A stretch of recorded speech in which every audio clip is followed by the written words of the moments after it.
అటు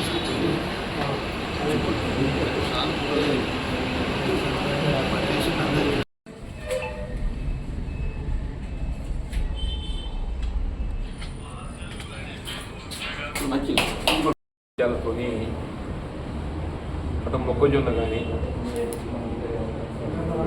ప్రకృతి వైపరీత్యాలు ఈదురుగాలుతో ప్రధానంగా మొక్కజొన్న మామిడి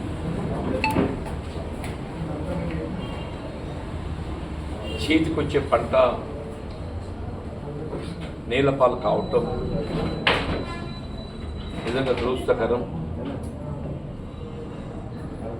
వాస్తవంగా 6 కాలం కష్టపడి పంట చేతికొచ్చే సమయానికి ఈ ప్రకృతి వైపరీత్యాలు సంభవించడం.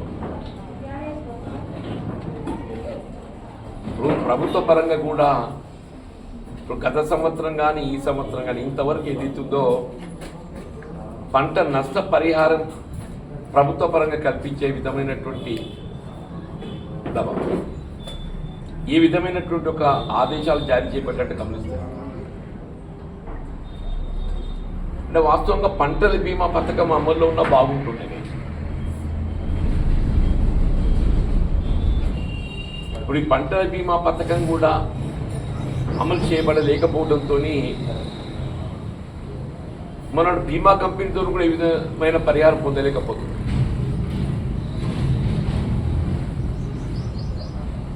సాధారణంగా కేంద్ర రాష్ట్ర ప్రభుత్వాలు ఏదైతున్నదో ఈ పంటల బీమా పథకం అమలు అనేది ఆనవాయితీగా పెట్టుకున్నది. ఇప్పుడు ప్రభుత్వ విధానాలలో కూడా ఇది పొందుపరచబడ్డది. కానీ మన తెలంగాణ ప్రభుత్వం ఏదైతున్నదో ఇలా కాంగ్రెస్ ప్రభుత్వం అధికారానికి వచ్చిన తర్వాత ఒక విధంగా రైతుపై భారం పడకుండా పంటల బీమా పథకం అమలు చేయబడడం జరుగుతుందని చెప్పని కూడా పేర్కొన్నది. ఇప్పుడు పంటల బీమా పథకం అమలు చేయబడటం లేదు. ప్రభుత్వ పరంగా పరిహారం చెల్లింపు చేయడానికి ఏ విధమైన చర్యలు చేపట్టడం లేదు. ఇప్పుడు ఈ రైతు భరోసాకు సంబంధించి కూడా అంటే వాస్తవంగా పంట పెట్టుబడి అనేది ఏదైతుందో సాగు సమయంలో రైతు కావాలని కోరుకుంటాం. ఇప్పుడు పంట చేతికి వచ్చే సమయంలో పంట కోల్పోవడం ఒకవైపు, అటు పెట్టుబడి సమకూర్చబడలేకపోవడం ఇంకోవైపు. ఇలా ప్రభుత్వం ఏదైతుందో ఎంత కమతం ఉన్నా కేవలం 1 ఎకరానికి మాత్రమే 6,000 రూపాయలు ఇస్తామని చెప్పని అమలు చేస్తుంది. ఆ ఎకరంపై పడ్డ రైతాంగం ఏదైతుందో ఆందోళనకు గురవుతున్నారు.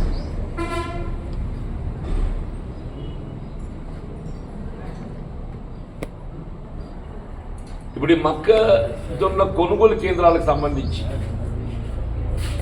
అంటే వాస్తవంగా ప్రభుత్వం ఏదైతుందో ఆరుతడి పంటను ప్రోత్సహించాలి, వారికి ప్రత్యామ్నాయంగా ఆరుతడి పంటను ప్రోత్సహింపు ప్రభుత్వం చర్యలు చేపడుతుందని చెప్పి పేర్కొంటుంది. ఇలా పంట చేతికొచ్చింది, ఈ నష్టపోయినా కానీ కొంత మేరకు ఇప్పుడు తక్షణం ఏదైతుందో ఈ కొనుగోలు కేంద్రాలు ఆరంభింపజేయడానికి చర్యలు చేపట్టాలి. అటు ఈ ప్రకృతి వైపరీత్యాలతో నష్టపోయిన రైతాంగాన్ని ఆదుకోవడానికి ఎకరా కనీసం ఒక 20,000 రూపాయల పరిహారం చెల్లింపు చేయాలి.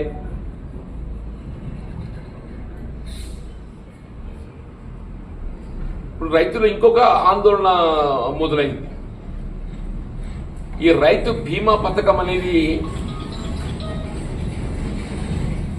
ఇంతవరకు పట్టేదారు పాస్బుక్ ఆధారంగా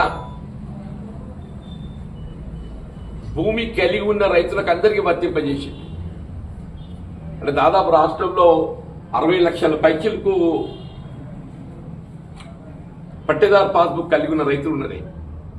అంటే ఇంతవరకు ఏదైతుందో 60 లక్షల మంది రైతాంగానికి ఈ రైతు బీమా కవరేజ్ లభిస్తుంది. ఎవరైనా రైతు అకాల మరణానికి గురైనట్టయితే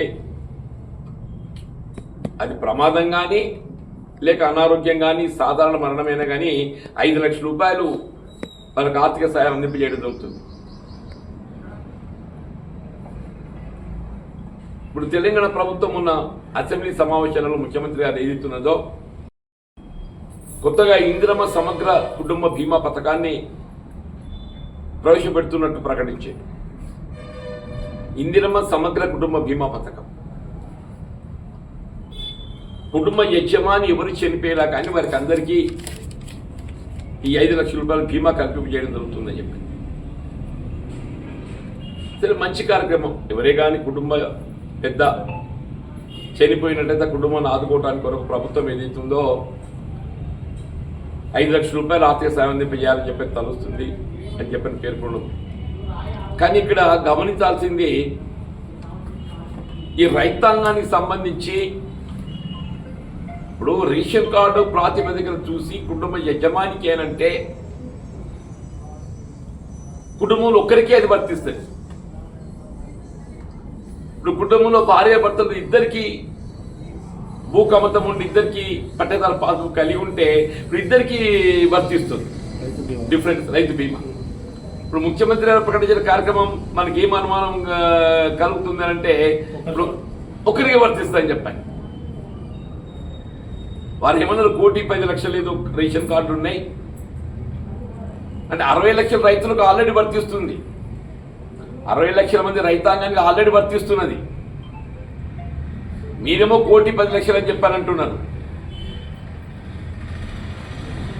మేమేమంటున్నాం, ఇంతవరకు ఏదైతే రైతు బీమా ఏ విధంగా అమలు చేయడం జరిగిందో అది కొనసాగిస్తూ అది యథావిధిగా కొనసాగిస్తూ రైతు బీమా సౌకర్యం పొందలేనటువంటి కుటుంబాలకు రైతు బీమా సౌకర్యం పొందలేనటువంటి కుటుంబాలకు ఏదైతున్నదో మీరు ప్రత్యేకంగా సమగ్ర ఇందిరమ్మ కుటుంబ బీమా పథకాన్ని అమలు చేయండి. కానీ సమగ్ర ఇందిరమ్మ కుటుంబ బీమా పథకం అనేటువంటి ఒక ఆలోచనతోని నెపంతో ఏదైతుందో ఈ రైతు కుటుంబాలకు ఇంతవరకు ఏదైతే బీమా ప్రయోజనం పొందే అవకాశం ఉండేనో దానికి కోత పడకుండా చూడండి. అది రైతులు కొత్తగా ఆందోళన తెరదీసి ఈ రైతు భరోసా ఏదైతుందో ఇప్పుడు ఎకరం అనే కాకుండా వీళ్ళ కమతం ఆంక్ష లేకుండా వీళ్ళ గతంలో ఏ విధంగా మీరు ఖరీఫ్లో కల్పించిండ్రో రైతు ఎంత కమతం కలిగి ఉన్నా కానీ ఎకరా 6,000 రూపాయలు ఇప్పటికే జాప్యమైంది.